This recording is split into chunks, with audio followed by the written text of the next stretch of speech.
Ayun, pansin nyo rin po ba ito?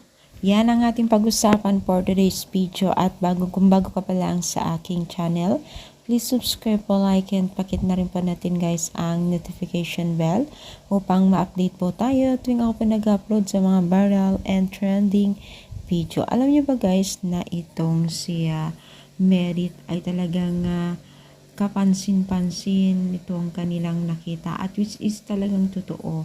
So ito ay tila nga daw kamukhang-kamukha ni Medit ang kanyang nanay. Xerox copy nga daw at yun ay totoo.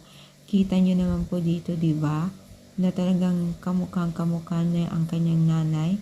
Maging malayo, malapit man, talagang Xerox na ang kanyang nanay. Kaya naman po, hindi nakakapagtaka na ganun na lamang po ang sasabihin ng nakakarami. Kaya kasi kita naman natin yung ilong, yung lips, then yung mata, shape ng mukha, di ba? Parang Xerox copy talaga niya itong kanyang anak na si Medit, no? So, syempre, maraming natutuwa dyan, syempre, kasi isa sa mga naging isang supporters po ni Medit ay ang kanyang nanay, which is talagang wala talaga tayong masabi sa kanila.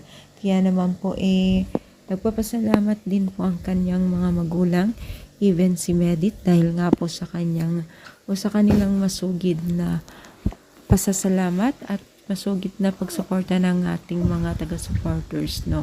Kaya tuloy-tuloy lamang po natin ang ating mga sinusuportaan, di ba? So, ano man sasabi ninyo, i-comment down, pag-like ang ating video. Thank you, and syempre, God bless all.